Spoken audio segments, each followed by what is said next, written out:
Hello दोस्तों, आज हम पढ़ेंगे क्लास 6th की एनसीईआरटी का ओल्ड एडिशन का सेकंड चैप्टर ग्लोब, अक्षांश एवं देशांतर। ठीक है, क्या पढ़ेंगे? ग्लोब, अक्षांश एवं देशांतर, यानी एक ग्लोब के बारे में पढ़ना है, उसके अंदर जो रेखाएं हैं अक्षांश और देशांतर, उनके बारे में यहाँ अध्ययन करना है। ठीक है, जैसे आपने पढ़ा होगा पृथ्वी जो है गोलाकार नहीं है, एक जॉइंट शेप की जो है हमारी पृथ्वी है, ध्रुवों पे थोड़ी चपटी है हमारी पृथ्वी।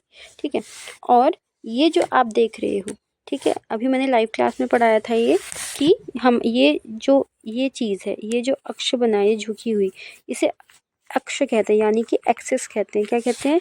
एक्सिस कहते हैं, क्योंकि हमारी पृथ्वी थोड़ी टिल्टेड है, थोड़ी झुकी हुई है। ठीक है, ओके, तो हमारी जो पृथ्वी है वो झुकी हुई है, और जो झुके हुए ये चीज़ें आपको दिख रही है, यहाँ पे अटका रखा है ना, यहाँ पे देखो, ये है अक्ष। क्या है? अक्ष। याद हो गया? ठीक है, और फिर हम देखते हैं कि जो ग्लोब होता है, देखो वो ग्लोब के बड़े मिनिएचर भी आते हैं, छोटे मिनिएचर भी आते हैं। ठीक है, तो ये एक आकार पे पृथ्वी का एग्जैक्ट आकार तो नहीं होता है, लेकिन हाँ उसका एक मिनी मॉडल होता है ग्लोब। ठीक है, तो लघु रूप एक, या फिर हम वास्तविक प्रतिरूप इसको कह सकते हो। हमेशा याद रखना कि जो हमारा ग्लोब है वो एक वास्तविक प्रतिरूप है पृथ्वी का। ठीक है, ये स्टेटमेंट ट्रू है। ग्लोब विभिन्न आकार एवं प्रकार के होते हैं, ये मैंने बता दिया है। ठीक है, पृथ्वी के समान किसी गोले पे किसी बिंदु की स्थिति का वर्णन करना कठिन है। ठीक है, तो जो पृथ्वी है उसके समान किसी गोले और किसी बिंदु की स्थिति का वर्णन करना बिल्कुल कठिन है। अब प्रश्न यह उठता है कि इस पर किसी स्थान की स्थिति कैसे बताएं। इसके लिए हमें कुछ बिंदुओं और रेखाओं के संदर्भ में आवश्यकता होती है। आप देखेंगे कि एक सुई ग्लोब में झुकी हुई होती है। क्या होती है बेटा? एक सुई जो है ग्लोब में झुकी हुई होती है। ठीक है, अगर बच्चे देख रहे हैं तो, और कोई बड़ा देख रहा है तो उसको तो थोड़ा बेटा नहीं कह सकते। ओके, तो देखिए, आप देखेंगे कि मैं छात्र बोल सकती हूँ। एक सुई ग्लोब में झुकी हुई अवस्था में स्थित होती है, जिसे अक्ष कहा जाता है। क्या होता है? मैंने बताया ना, जो पृथ्वी है वो हमारी ग्लोब है, अगर उसको भी हम झुकी हुई अवस्था में दिखाते हैं तो जो उसे अक्ष कहते हैं। वह दो बिंदु जिनमें होकर सुई गुजरती है उत्तर एवं दक्षिणी ध्रुव कहलाते हैं। ग्लोब को इस सुई के चारों ओर पृथ्वी की भांति पश्चिम से पूर्व की ओर घुमाया जाता है। ठीक है, तो हमारी जो पृथ्वी है वो पश्चिम से पूर्व की ओर घूमती है। अभी बताऊंगी। ठीक है, इसको क्या है ये। पृथ्वी पे वास्तव में ऐसी कोई सुई नहीं होती, यह अपने अक्ष पे चारों ओर घूमती है और एक काल्पनिक रेखाएं हैं। देखो, अगर मैं आपको अच्छे से बताना चाहूँ, ठीक है, सबसे पहले मैं आपको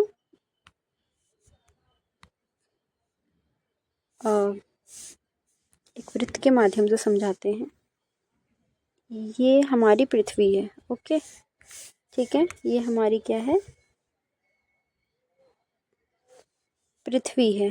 ओके, फिर से बनाने के प्रयास करते हैं। ये लो, ये हमारी पृथ्वी है।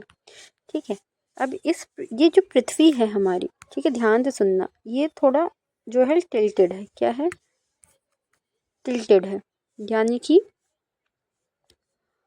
झुकी हुई अवस्था में है। कैसी है? झुकी हुई अवस्था में है। ओके, तो अगर मैं इसको यहाँ से ले लूँ, ये है झुकी हुई अवस्था, जिसे हम कहेंगे अक्ष। क्या कहेंगे? अक्ष। ठीक है, समझ आ गया? अब इसमें जो भी लाइंस आप देखोगे वो सब इमेजिनरी लाइंस है, यानी कि कल्पना। ये एक कल्पना है, जो भी हमने लाइंस खींची हैं, जो भी हमने एक कल्पनाशील जो है ये लाइंस हमने बनाई हैं। ये एग्जैक्ट नहीं है, ये सिर्फ अपनी हमने जो आसान बनाने के लिए, पृथ्वी को समझने के लिए हमने ये लाइंस को मतलब एक नाम दिया है। ठीक है, अब हमने पढ़ा कि जो पृथ्वी है, ये पृथ्वी है, ये पश्चिम से पूर्व की ओर, ठीक है, पूरब की ओर घूमती है। ठीक है, पश्चिम से पूरब की ओर, तभी तो हमको सूरज जो है पूरब की ओर दिखाई देता है। ठीक है, ये कंफ्यूज मत करना, हमेशा याद रखना जो पृथ्वी है वो पूरब की ओर कभी नहीं घूमती, पश्चिम की ओर इस तरीके से घूमती है, यहाँ से।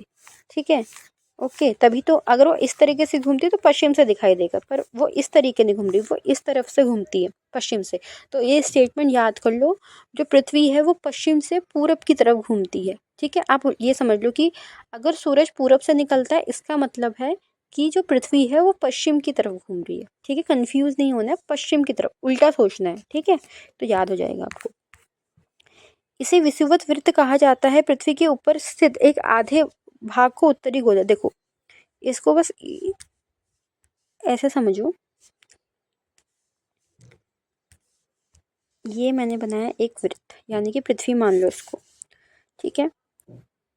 और इस पृथ्वी पर मैं ये मैंने एक रेखा खींची, इसे कहते हैं विषुवत वृत्त। क्या कहते हैं? विषुवत वृत्त। इसे हम भूमध्य रेखा भी कहते हैं हिंदी में, ठीक है। इसे हम इक्वेटर भी कहते हैं इंग्लिश में, ठीक है। तो विषुवत वृत्त आ जाए, भूमध्य रेखा आ जाए, इक्वेटर आ जाए, सब एक ही है। ये जो रेखा है, ठीक है, ये पृथ्वी को दो बराबर भागों में विभाजित करते हैं। देखो 1 और 2, इसको 2 बराबर भागों में विभाजित कर रही है। और ये जो है आपका, ठीक है, ये जो कितने डिग्री पे होता है? ये 0 डिग्री पे होता है। कितने 0? 0 डिग्री पर ये अवस्थित होती है ये रेखा, ठीक है। फिर इसके बाद इसको इसके ऊपरी छोर पे और इसके निचली छोर पे, यानी उत्तर और दक्षिणी छोर पे एक लाइन बना दी मैंने यहाँ पे, ठीक है। इस रेखा को कहते हैं, ठीक है, इस रेखा को कहा जाता है कर्क रेखा, और इस रेखा को कहा जाता है मकर रेखा, ठीक है। ये 23.5 डिग्री उत्तर में अवस्थित होती है और ये 23.5 डिग्री दक्षिण में अवस्थित होती है, ठीक है, ठीक है। तो ये हमने पढ़ा, ओके। फिर ये जो है हमने देखा कि उत्तर और दक्षिण में बांटती है। अब इसको समझने के लिए आपको ये वाला वृत्त समझना पड़ेगा, ठीक है। ये देखो, ये है विषुवत वृत्त, यानी कि भूमध्य रेखा है आपकी, ठीक है। फिर है ये रही कर्क रेखा, ये रही मकर रेखा, ठीक है। और यहाँ वाला जो क्षेत्र है, इनके बीच का क्षेत्र, कर्क और मकर का और विषुवत का, अगर मिला लोगे ना इन क्षेत्रों को, तो यहाँ पर वर्ष भर सूर्य की किरणें जो है आपकी एक बार सर के ऊपर से होती है। मतलब यहाँ पे जो तापमान है दिन रात बराबर होते हैं यहाँ पे। लेकिन यहाँ पे अगर उत्तरी ध्रुव और दक्षिणी ध्रुव की बात की जाए, यहाँ ध्रुवों की, तो यहाँ पे 6 महीने दिन 6 महीने रात क्यों होती? क्योंकि सूरज की किरणें ही नहीं जा पाती, तिरछी पड़ती हैं भाई, कैसे जाएंगी? ये रहा सूरज, यहाँ पे से देखो ये जा रही है इस तरीके से, तो कहाँ से पड़ेगी इनमें, ठीक है। ये इस तरीके से आपको समझना है। तो आज आपने क्या पढ़ा कि जो विषुवत वृत्त है वो 0 डिग्री पर अवस्थित है, ठीक है। मैं लिख देती हूँ यहाँ पे, जो भूमध्य रेखा है, भूमध्य रेखा वो 0 डिग्री पे है। फर्स्ट पॉइंट, ये कल्पनाशील रेखाएं हैं, यानी कि इमेजिनरी लाइंस है, ठीक है। एक ये पॉइंट आप लिखना, और थर्ड पॉइंट लिखना कि भूमध्य रेखा पृथ्वी को दो बराबर हिस्सों में बांटती है, ठीक है। यहाँ लिख देती हूँ, हिस्सों में बांटती है, ठीक है। फिर लिखना यहाँ पे, ये गोला बनाना, यहाँ लिखना उत्तरी ध्रुव और यहाँ लिखना दक्षिणी ध्रुव, ठीक है। यहाँ पे सूरज की रेखा तिरछी पड़ती है। फिर इसी चित्र में आप 0 डिग्री बना लेना यहाँ ऊपर, फिर इसके ऊपर कर्क रेखा और यहाँ मकर रेखा, ये कर्क ये मकर रेखा, ये 23.5 डिग्री उत्तर, मकर रेखा 23.5 डिग्री दक्षिण। इतना आपने पढ़ा आज, ठीक है। तो आज मैं इतना ही पढ़ाऊँगी, ठीक है। इसका अगला पार्ट बाद में अपलोड करेंगे, ओके। तो thank you so much friend, bye.